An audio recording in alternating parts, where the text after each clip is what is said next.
What's up, everyone? Today we're out here. We're going to show you how to European mount a skull. In particular, we're doing 2 javelina skulls today. So let's get to it. The first thing you're going to want to do is start heating up your water so it'll already be boiling when you get the heads ready. Now me, what I usually do when I want a European mounted animal is I'll just stick the head in the freezer, wrap it in a garbage bag, stick it in the freezer, and leave it in there until it's time for me to work on it when I have time to work on it. And I just took these heads out of the freezer, and now it's time to skin all the meat off. The more meat you get off these heads, the faster the boiling will be. Unfortunately, these heads here are still a little bit frozen. Normally I like to get the upper head separated from the lower jaw, but unfortunately here today it's still frozen and I can't even open the mouth. So I'm going to take as much meat off as possible and start the boiling process.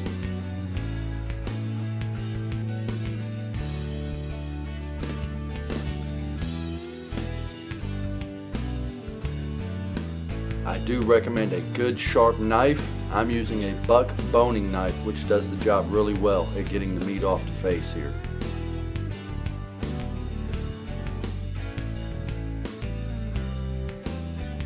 I like to put a little bit of Dawn soap in the boiling water, which cuts the grease and the fat, makes it a little easier to get all the meat and fat off the skull.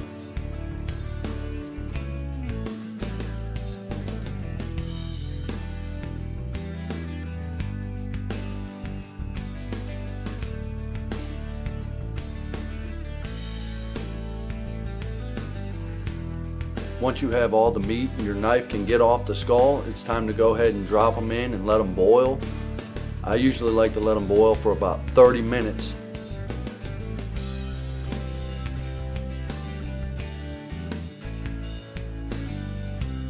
So after boiling for 30 minutes, now it's time to get out your power washer and just start pressure washing the skull, and you'll notice the meat just starts to blow off in every which direction. It is messy, but it does the job quite well.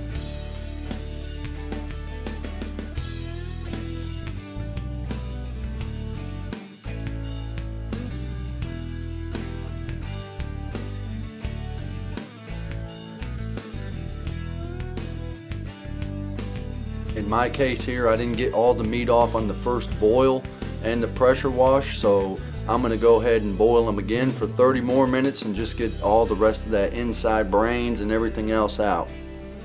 So back in the boiler for 30 more minutes. So after another 30-minute boil, now it's time to do some deep cleaning with the power washer once again. And get in there and just get every crevice, get every piece of meat you can out of there. Make sure you do not leave any meat on there. It will start to rot and stink up your house and smell horrible. So make sure you get all the meat off you can. If you have to boil again, keep repeating the process, but you need to be sure to get all the meat off the skull. So after 2 boils and 2 power washes, I have got these skulls completely clean. There is no meat. They are clean and ready to be dipped in some peroxide, which will give these skulls the bleached look. I like to put them in an old tub, fill them with peroxide, and let them sit there for around 30 minutes, no more, no less. If you let them soak too long, the skulls do start to become brittle. I recommend 30 minutes, no more.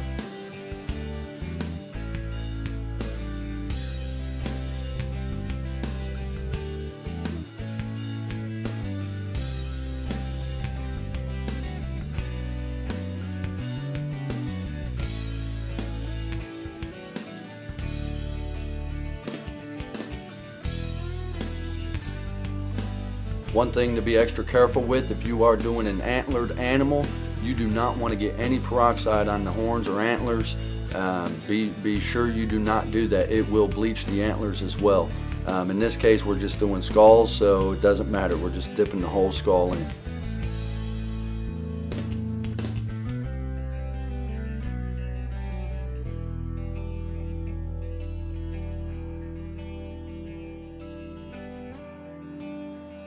After 30 minutes soaking in the peroxide, they are absolutely done. All you got to do is pull them out and display them.